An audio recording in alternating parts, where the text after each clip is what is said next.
Topic बघूया ठिकाणी महाराष्ट्रातील प्राकृतिक विभाग, फिजिकल पार्ट ऑफ महाराष्ट्र. महाराष्ट्रातील प्राकृतिक विभाग. महाराष्ट्रातील प्राकृतिक विभाग म्हणजे काय काय सांगते आपल्याला, तर आपल्या इथे प्राकृतिक दृष्ट्या निर्माण केलेले जे विभाग आहे म्हणजे स्ट्रक्चर वाईज एरिया म्हणजे त्या ठिकाणी दिलेला आपल्याला की बाबा हा पर्वतीय आहे, हा पठारी आहे, हा किनारी आहे. मग किनाऱ्यालगत असणारा भागला काय बोलतो आपण, कोकण किनारपट्टीचा प्रदेश. त्याच्या पुढचे पूर्वेस असणाऱ्या भागाला काय बोलतो आपण त्या ठिकाणी, सह्याद्री पर्वत. आणि त्याच्या पुढे येणारा जो भाग आहे त्या पूर्वेकडचा, त्याला पर्वतीय प्रदेशाच्या पूर्वेकडचा भाग, त्याला आपण काय बोलतो पठारी प्रदेश. मग अशा पद्धतीने ठिकाणी आपण त्याला कन्सिडर करतो काय, प्राकृतिक विभाग. तर कुठले कुठले प्राकृतिक विभाग आहे या ठिकाणी आपण बघूया. तर महाराष्ट्राचे प्राकृतिक विभाग किती दिसतात आपल्याला ठिकाणी, 3. ओके. प्रशासकीय विभाग किती आपले, 6. प्रादेशिक विभाग 5. आणि या ठिकाणी आपण प्राकृतिक विभाग बघतो ते म्हणजे किती, तर 3 प्राकृतिक विभाग आहे या ठिकाणी. पहिला प्राकृतिक विभाग बघितला आपण कोकण किनारपट्टी, दुसरा सह्याद्री पर्वत आणि तिसरा कुठला आहे त्या ठिकाणी महाराष्ट्र पठार. असे 3 या ठिकाणी आपल्याला दिसतात. ते म्हणजे कुठले, तर प्राकृतिक विभाग या ठिकाणी आपण काय करतो, मेन्शन करतोय. ओके. त्याच्यानंतर इकडच्या नकाशात बघा तुम्ही प्राकृतिक विभाग कशा पद्धतीने या ठिकाणी आपल्याला दिसतंय. ओके.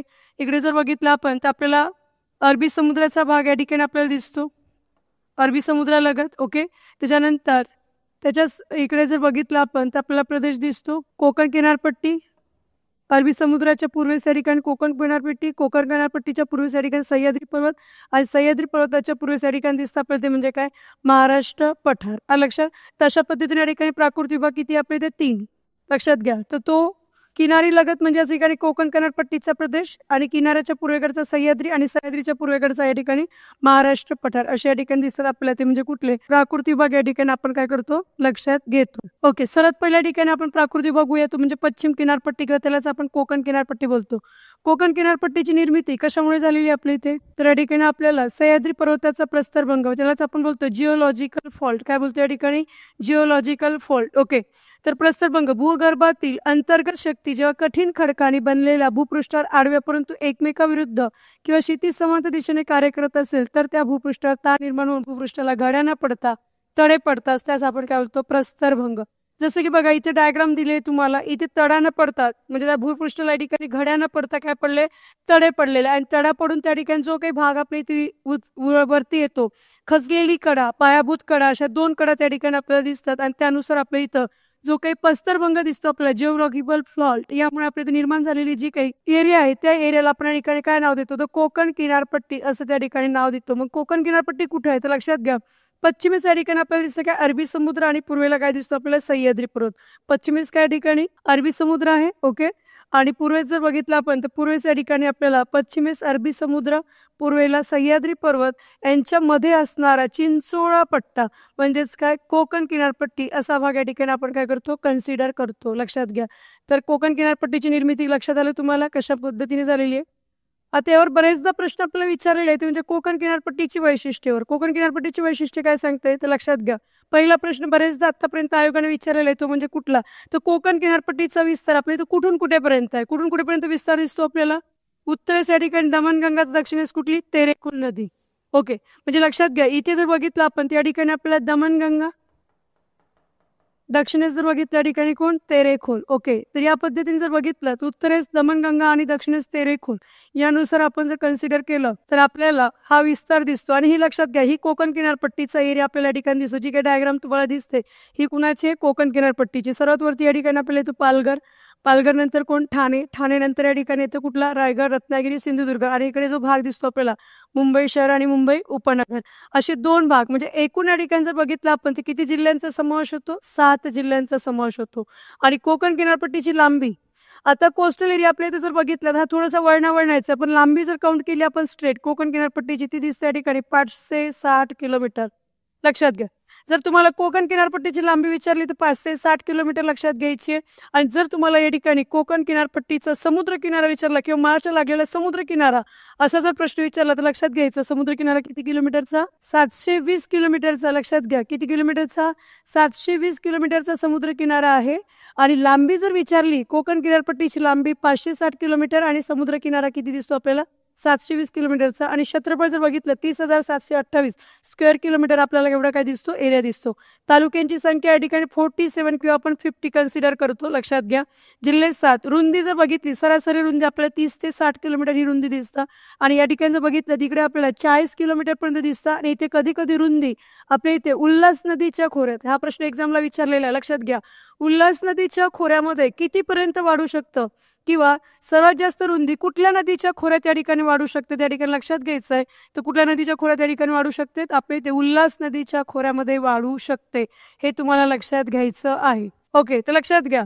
तर या ठिकाणी आपल्या इथं कुठल्या नदीच्या खोऱ्यामध्ये रुंदी जास्तीत जास्त वाढू शकतं, तर कुठल्या नदीच्या खोऱ्यामध्ये या ठिकाणी वाढू शकते, उल्हास नदीच्या खोऱ्यामध्ये या ठिकाणी वाढू शकतं. ओके, तर या पद्धतीने या ठिकाणी प्रश्न दिसतो आपल्याला. वायूचे तांडे पुरणांची संख्या या ठिकाणी आपल्याला जास्त दिसतं. पर्जन्यवनाचे प्रमाण सुद्धा जास्त आहे. बंदरांची संख्या, पोर्ट यांची संख्या आपल्याला या ठिकाणी काय दिसतं, जास्त दिसतं. बंदरांची सुद्धा संख्या या ठिकाणी काय आहे, जास्त आहे. कुठे, कोकण किनारपट्टीमध्ये. आणि अशा पद्धतीने या ठिकाणी उत्तर कोकण, मध्य कोकण आणि दक्षिण कोकण असे 3 भाग या ठिकाणी पाडले जातात आणि त्यानुसार आपल्या इथं कोकण किनारपट्टीमध्ये कुठला कुठला जिल्हे या ठिकाणी मेन्शन केले जातात. उत्तर कोकण, मध्य कोकणमध्ये रायगड येतं, उत्तर कोकणमध्ये ठाणे, पालघर, मुंबई शहर, मुंबई उपनगर, मध्य कोकणमध्ये रायगड आणि दक्षिण कोकणमध्ये या ठिकाणी रत्नागिरी आणि सिंधुदुर्ग या जिल्ह्यांचा आपण या ठिकाणी काय करतो, समावेश करतो. ओके, तर ही वैशिष्ट्य लक्षात घ्या. या वैशिष्ट्यावर आपल्याला बरेचदा प्रश्न एक्झामला विचारलेले आहे. आता कोकण किनारपट्टीत निर्मितीनुसार या ठिकाणी 2 आपल्याला प्रकार दिसतात, एक म्हणजे खलाटी आणि दुसरा म्हणजे वलाटी. आता खलाटी म्हणजेच काय, तर लक्षात घ्या. खलाटी म्हणजे खोल, लक्षात घ्यायचं. शब्दावरून त्या ठिकाणी आपल्याला मिनिंग लक्षात येतं. ख म्हणजे काय लिहायचं, खोल. लक्षात.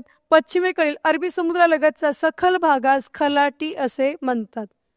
अरबी समुद्रालगतच्या कुठल्या भागात, सखल भागास म्हणजेच खोल भागास या ठिकाणी काय म्हणतात, खलाटी असे म्हणतात. मग खलाटीमध्ये काय येतं, लक्षात घ्या. लहान मैदाने, खाड्या, वाळूचे तांडे, चौपाटी, खाजणे, समुद्र लाटांनी तयार केलेली भूरूपे हे आपल्याला कुठे बघायला मिळतं, तर या ठिकाणी मिळायला मिळतं आपल्याला कुठे, खलाटी.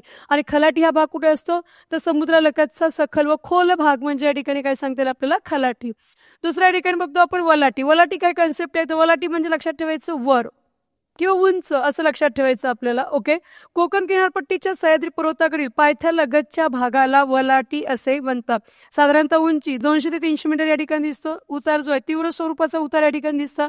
यामध्ये काय आपल्याला डोंगराळ भाग, वेगाने वाहणाऱ्या नद्या आणि दऱ्या खोऱ्याचा भाग असा जो एरिया दिसतो आपल्याला, त्याला आपण या ठिकाणी कन्सिडर करतो, ते म्हणजे काय, वलाटी. लक्षात आलं. खलाटी आणि वलाटी. आता तुम्ही जर बघितलं, लक्षात घ्या, इथे आपण अरबी समुद्राचा भाग विचार करतो. हा भाग आपल्या इथं अरबी समुद्राचा, इथून असा भाग लक्षात घ्या. म्हणजे या पद्धतीने जर बघितलं तर इथे लक्षात घ्या, हा जो पॉइंट या ठिकाणी कन्सिडर करतो आपण, हा आपला वलाटी. ओके, आणि हा जो भाग इथे कन्सिडर करतो आपण, हा भाग कुठला, खलाटी. ओके, कारण हा इथे जर कन्सिडर केला तर हा आपल्या इथं काय, समुद्र. ओके, आणि ह्या जर बघितलं तर हा काय आपल्या इथे सह्याद्री पर्वत. ओके, मग या ठिकाणी काय सांगितलं की सह्याद्री पर्वताकडील पायथ्यालगत, हा लक्षात घ्या, पश्चिमेकडील पायथ्यालगतचा भाग 200 ते 300 मीटर उंचीचा भाग, लक्षात. आणि हा कुठला, खोल भाग. म्हणजे इथे काय दिसतं तुम्हाला, खलाटी, आणि इथे काय दिसतं तुम्हाला, वलाटी. Concept clear. त्या ठिकाणी आपल्याला काही नद्या दिलेल्या आहे आणि खाडी दिलेली. वैतरणा नदीवर खाडी या ठिकाणी कुठली, दातीवारची खाडी. उल्हास नदीवर कुठली येतं, वसईची खाडी. त्याच्यानंतर वातळगंगा नदीवर धरमतर, कुंडलिका, राजापूर, काळ, रोह्याची खाडी, सावित्री, बानकोट, वाशिष्ठी, दाभोळ, शास्त्री, जयगड. शुक नदीवर विजयदुर्ग, कर्ली, तेरेखोल. मग या ठिकाणी प्रश्न असा विचारला जातो की कुठली नदी, कुठली खाडी ही कुठल्या नदीला त्या ठिकाणी जाऊन मिळतं, असा प्रश्न या ठिकाणी विचारला जातो. तर त्यानुसार तुम्हाला लक्षात घ्यायचं आहे की हा चार्ट तुम्हाला या ठिकाणी माहिती पाहिजे की कुठली खाडी. आणि ह्या एवढेच नाही, त्यापेक्षा आणखी नद्या आणि खाड्या आहेत, लक्षात घ्या. ते आपण सुद्धा या ठिकाणी काय करायचं, तुम्हाला लक्षात घ्यायचं की कुठली नदी, कुठली खाडी कुठल्या नदीला या ठिकाणी जाऊन मिळतं. त्याच्यानंतर या ठिकाणी कोकणातील नद्या आणि खाड्या आयोगाच्या आवडीचा प्रश्न बरेचदा एक्झामला आपल्याला विचारला जातो, तो म्हणजे कुठला, त्या ठिकाणी आपल्याला सांगता येईल. तर कोकणातील नद्यांचे वैशिष्ट्य या ठिकाणी आपण बघूया की कोकणातील नद्यांसंदर्भात काय माहितीये.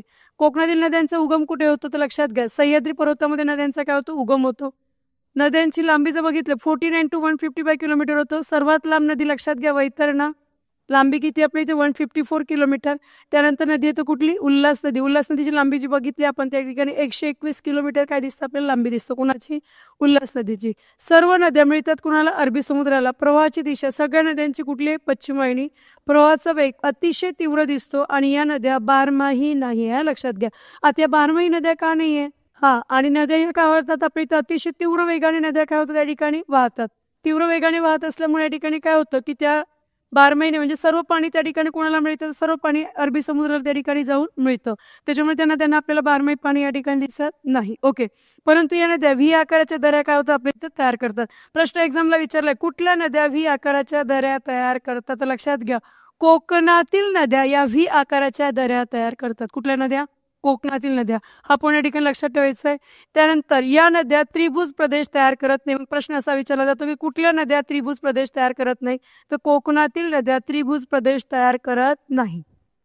ओके, पण काय तयार करतात, व्ही आकाराच्या दऱ्या तयार करतात. ओके, तर इथपर्यंत क्लिअर तुम्हाला समजलं. त्याच्यात उत्तरेकडून दक्षिणेकडे कोकणातील नद्यांचा क्रम सूर्या, वैतरणा, उल्हास, अंबा, सावित्री, वाशिष्ठी, काजळी, वाघोठाणे, कर्ली आणि तेरेखोल. लक्षात, या नद्यांचा सिक्वेन्स आपल्याला दिसतो तो म्हणजे कुठला, उत्तरेकडून दक्षिणेकडे नद्यांचा सिक्वेन्स जो आहे तो सिक्वेन्स या ठिकाणी आपल्याला काय केलेला आहे, तयार केला गेलेला आहे. आणि त्यानुसार त्या ठिकाणी आपल्याला उत्तरेकडून दक्षिणेकडे कुठल्या नद्या येतात.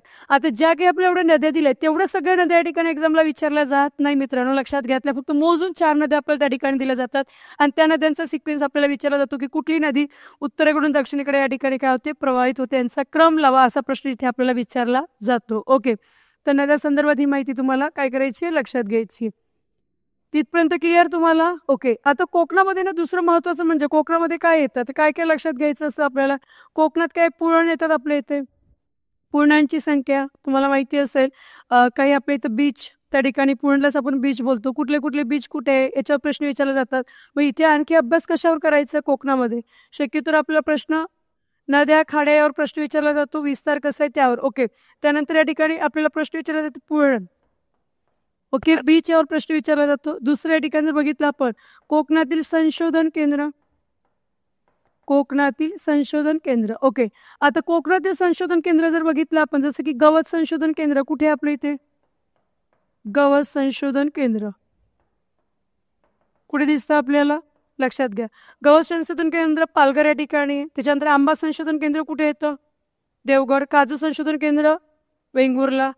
सुपारी संशोधन केंद्र कुठे येतं, श्रीवर्धन. मग अशा पद्धतीने प्रश्न या ठिकाणी आपल्याला संशोधन केंद्र विचारले जातात. तिसरं, या ठिकाणी जर बघितलं आपण पोर्ट. ओके, आपण जर बघितलं तर आपल्या महाराष्ट्रामध्ये 2 इंटरनॅशनल पोर्ट आहे. एक जर बघितलंय कुठला येतो, मुंबई, आणि दुसरा जर बघितला दुसरा येतो या ठिकाणी JNPT, Jawaharlal Nehru port trust. Okay, आणि छोटे मोठे पोर्टचा जर विचार केला आपण तर आपल्या इथे 49 पोर्ट येतात, जसं की भाऊचा धक्का हा पोर्ट आहे, श्रीवर्धन, जंजिरा, असे जर बघितलं असे छोटे मोठे पोर्ट या ठिकाणी आपल्याला काय होतात इथे दिसतात. ओके, पण इथे जर बघितलं तर मुंबई पोर्टवरील ताण कमी करण्यासाठी आपल्या इथे 1989 मध्ये पोर्ट उभारलं गेलं, ते म्हणजे कुठलं, JNPT. ओके, आणि JNPT पोर्टवर एक्झामवर प्रश्न विचारला होता तो कुठला होता, की भारतातील सर्वात मोठे कंटेनर पोर्ट म्हणून कोणाला ओळखलं जातं, तर कुठल्या पोर्टला ओळखलं जातं, भारतातील सर्वात कंटेनर पोर्ट म्हणून, भारतातील सर्वात मोठे कंटेनर पोर्ट म्हणून कोणाला ओळखलं जातं, कोणाला ओळखलं जातं, JNPT. लक्षात घ्या, कुठल्या पोर्टला ओळखलं जातं या ठिकाणी, JNPT पोर्टला या ठिकाणी सर्वात मोठे कंटेनर पोर्ट म्हणून या ठिकाणी ओळखलं जातं. ओके, त्याच्यानंतर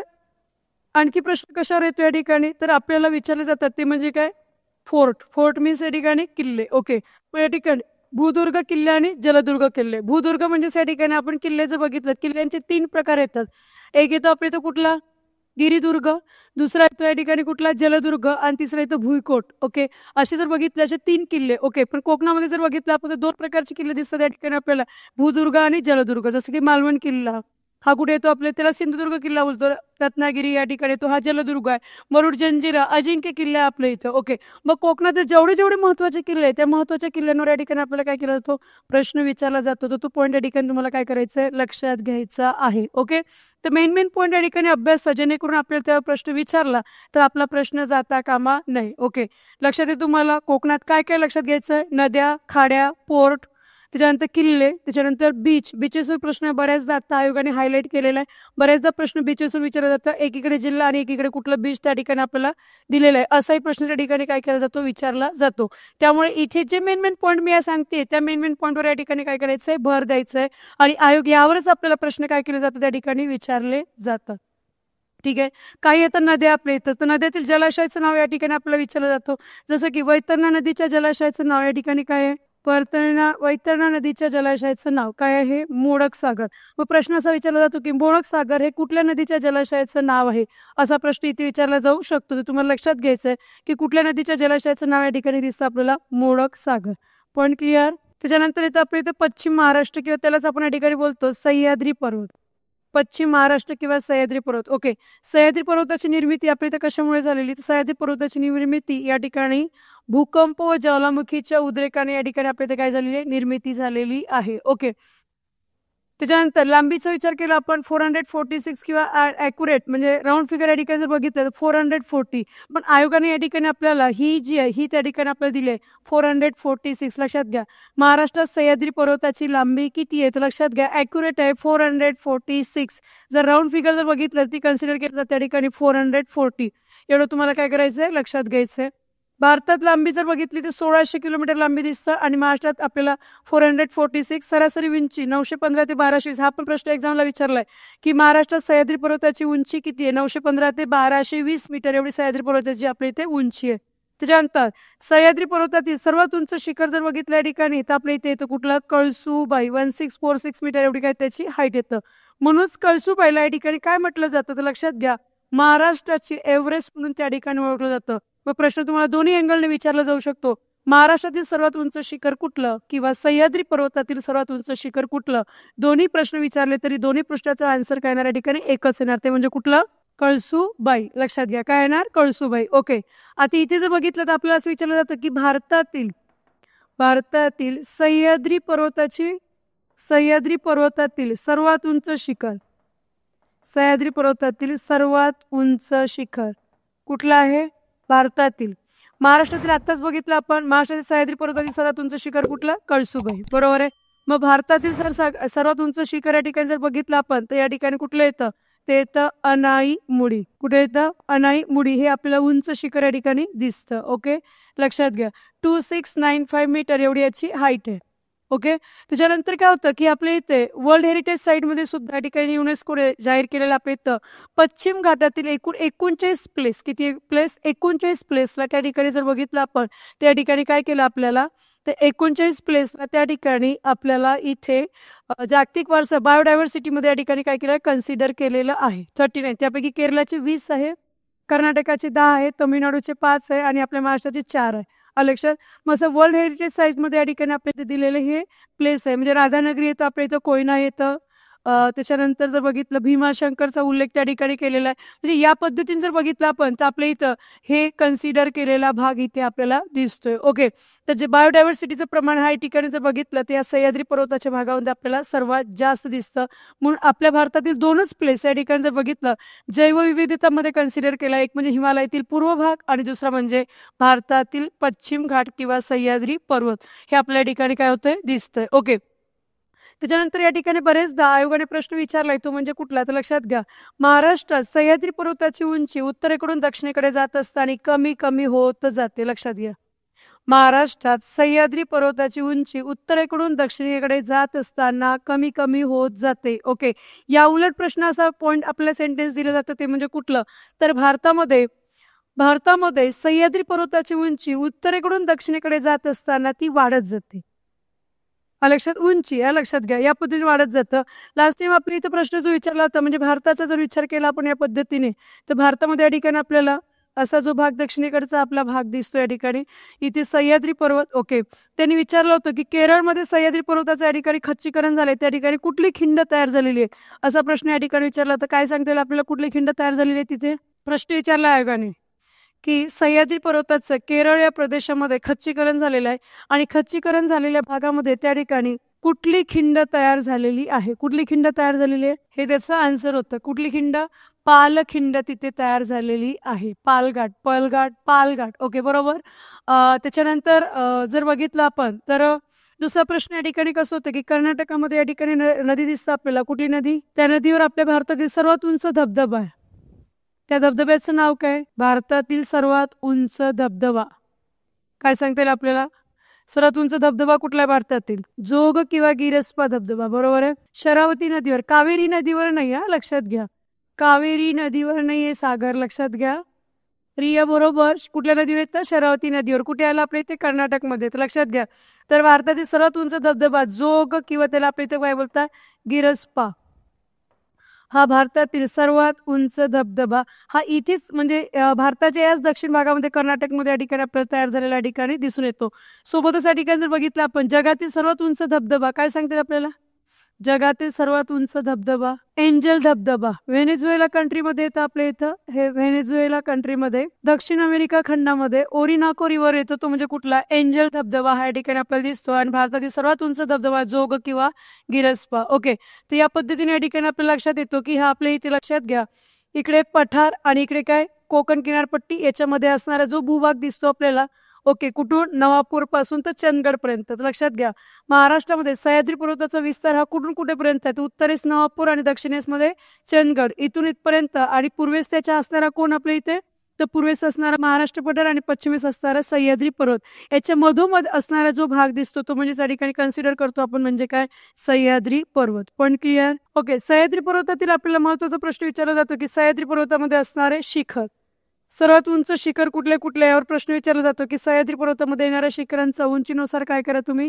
क्रम लावा, असा प्रश्न या ठिकाणी विचारला जातो. ओके, तर आपल्या सह्याद्री पर्वता व्यतिरिक्त आणखी महाराष्ट्रामध्ये काही शिखर येतात, त्या शिखरांचा सुद्धा या ठिकाणी आपल्याला काय करायचा असतो? अभ्यास करायचा असतो. ओके, तर या ठिकाणी आपण शिखरांचा अभ्यास करत असताना आपण लक्षात घेतो ते म्हणजेच कुठलं की सह्याद्री पर्वतामध्ये आणि संपूर्ण महाराष्ट्रामध्ये येणारे उंच शिखर कुठलं. त्यासाठी आपण ट्रिक सांगितली होती. ट्रिक अशी होती त्या ठिकाणी, कसा मी हसतो असा त्र्यंबक तो वयची हनुमान. कसा मी हसतो असा त्र्यंबक तो वयची हनुमान. लक्षात?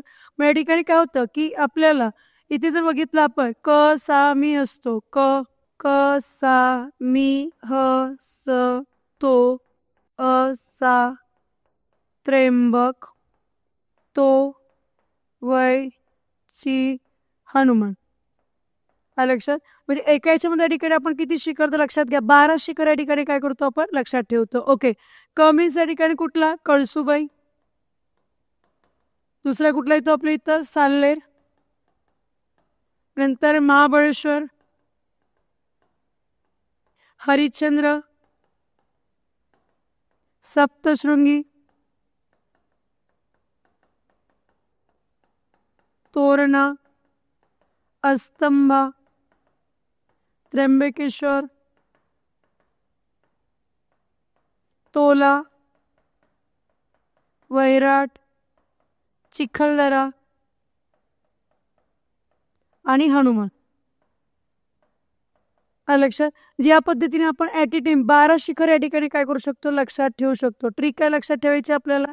काय लक्षात ठेवायची ट्रिक या ठिकाणी?